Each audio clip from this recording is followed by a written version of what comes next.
This is our 5 day backpacking tour planned to New Zealand and Australia.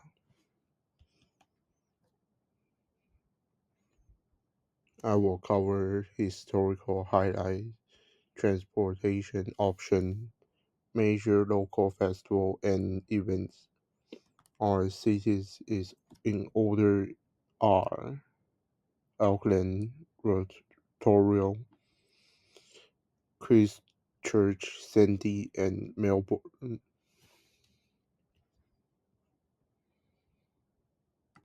Auckland was first settled by Maori around 1350 and called Tamaki Makura. In 1840, it became part of British colony and quickly grew into New Zealand's main commercial and maritime hub. Today, harbour ferries connect downtowns with north shores and nearby islands, and the city is expanding bike lanes alongside a public bike share program. If you're here in March, you will love here festival celebrating Pacific Island culture. Around late February to early March, the Lantern Festival marks Lunar New Year with thousands of lanterns, and in June, the Sky City Comedy Festival brings New Zealand's top stand-up act to town.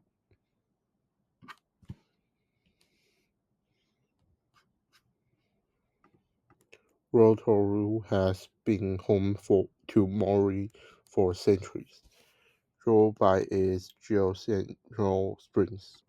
In the 19th century, it became a popular European spa retreat. Road connections via state highways 5 and 30 links Victoria to Auckland and other North Island, and direct coal services run to Auckland and Wellington. In April, the Steampunk NZ Festival offers quickly virtual futuristic carnival experience. October's Rotoria AP shows combines agricultural experience, horse racing, and multicultural performance. Year-round weekends, even Polynesian spa concert let you relaxing in hot pools to live music under the stars.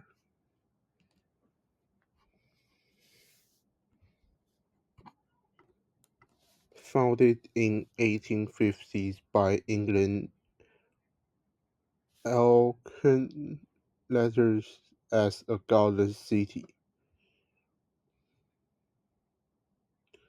Christchurch faced devastation earthquakes in 2010 and 2011 and has since undergone major rebuilding and renewal. Heritage train routes through the central historical precinct and an extensive bus network serves suburban and outer areas. The Christchurch Art Festival in February featured street music and visual arts. Every January, the World Buskers Festival brings international street performers to the street. In November, NZ Cup and Showy combines premier horse racing with an alcohol show and celebration parade.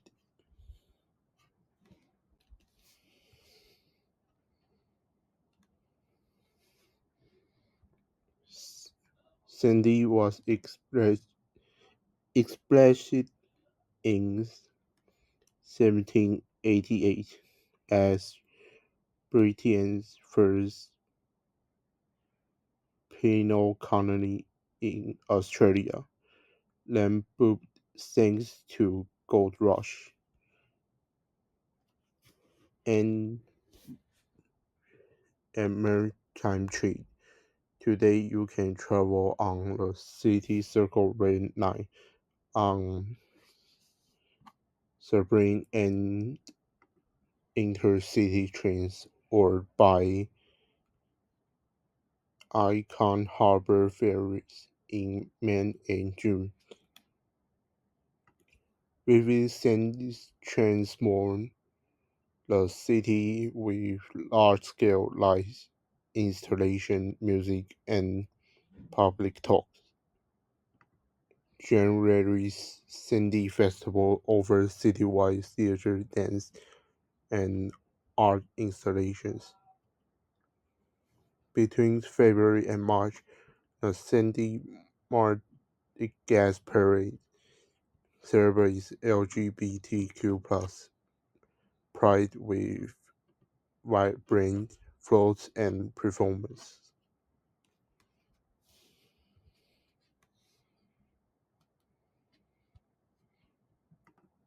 Melbourne was founded in 1835 and exploded in growth during the 1850s Victoria Gold Rush, now known as Australia's cultural capital. It boasts the world's largest tram network and night suburban train line. In March and April, the Melbourne International Comedy Festival draws comedians from around the globe. February White Night is an all-night art festival features live installation and performance. And every January, the Australian Open Grand Slam tennis or tournaments take over the city.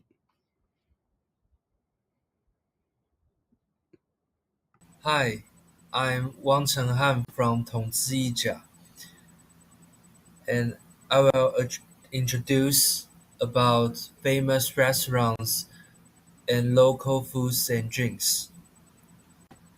The first one I wanna introduce is the Maori Cultural Village.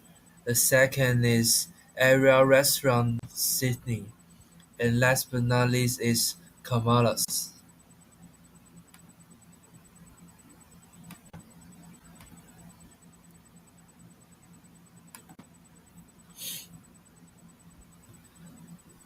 Mita Maori Village is the one of a traditional Maori cultural village.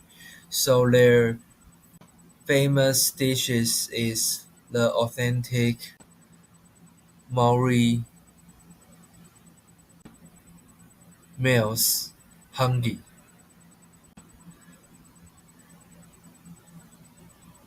Hangi is a traditional Maori cooking method using heat rocks buried in the pit oven.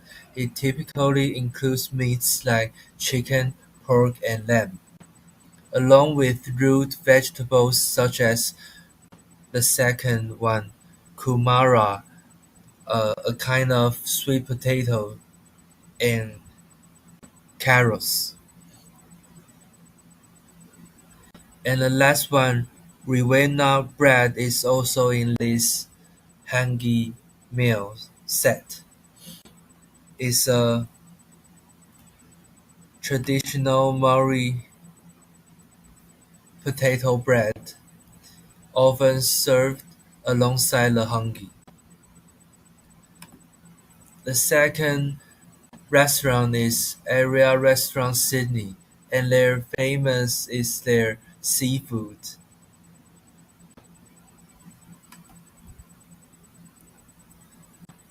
Their Sydney Rock oyster is freshly and local oysters, a true taste of New South Wales coastal waters.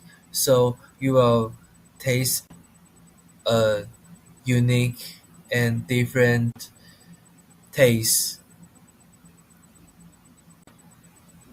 And Australian seafood is features premium local catches like barramundi, 澳洲鲱鱼, or kingfish, expertly prepared to highlight their fresh flavors.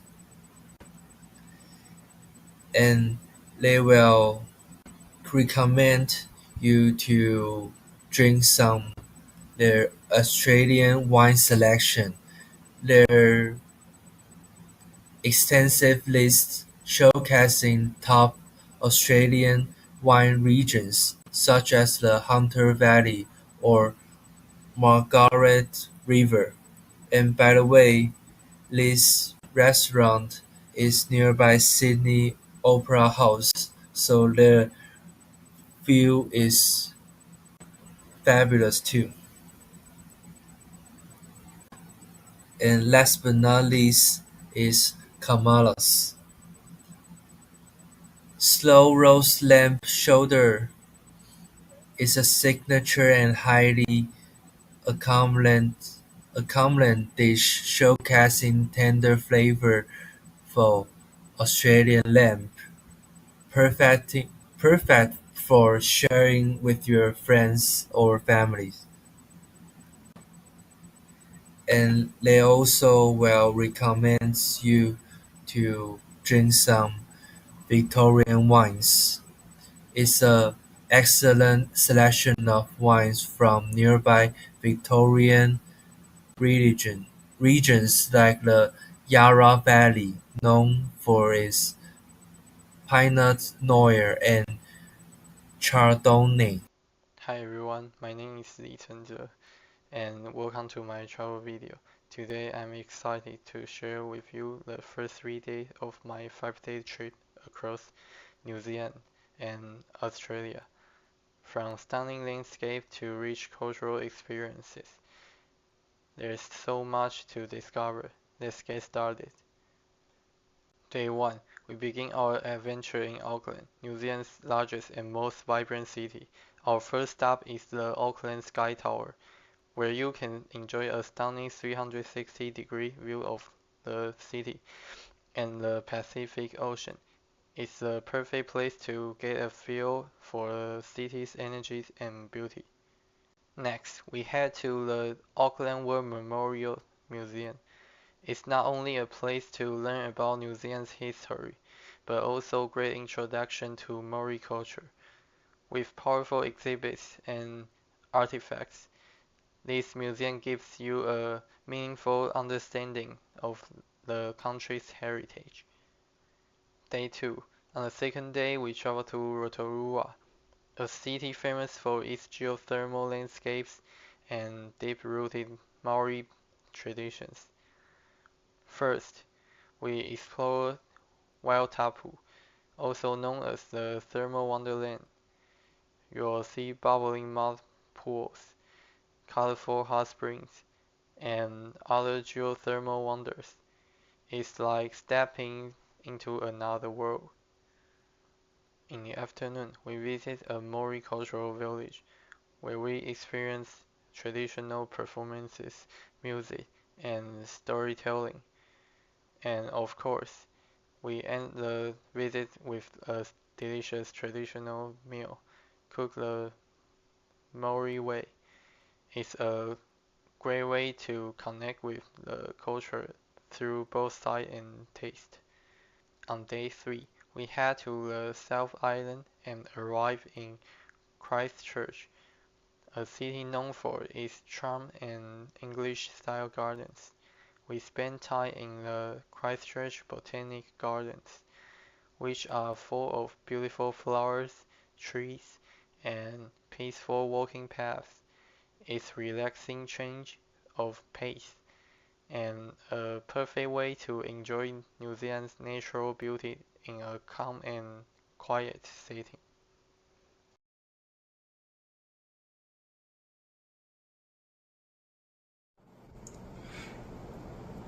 Continuing from the previous part, we plan to visit Canterbury Museum, one of Christchurch's most iconic landmarks. Located in the city centre, the museum offers exhibits on Maori culture, Antarctic exploration, and local history. We are especially interested in the Antarctic section, which is said to feature real expedition gear like tents and sleighs, and even a recreated ice hut. The museum also includes a replica of a 19th century Christchurch street, with shops from the past like a barber and an apothecary. After that, we may stroll through the nearby botanic gardens, known for their peaceful paths, greenhouse, and beautiful flowers. The next day, we are planning to visit the Sydney Opera House, one of the world's most famous buildings. Its cell-shaped roof makes it an architectural icon. If time allows, we might join a guided tour to see the interior and learn more about its design and history. Even if we don't enter, the outside is a great place for photos, especially at sunset. After that, we hope to explore Darling Harbour nearby. It has family-friendly attractions, restaurants, and a beautiful waterfront view. We are also planning to walk across the Sydney Harbour Bridge. It offers great views of the harbour, city skyline, and Opera House.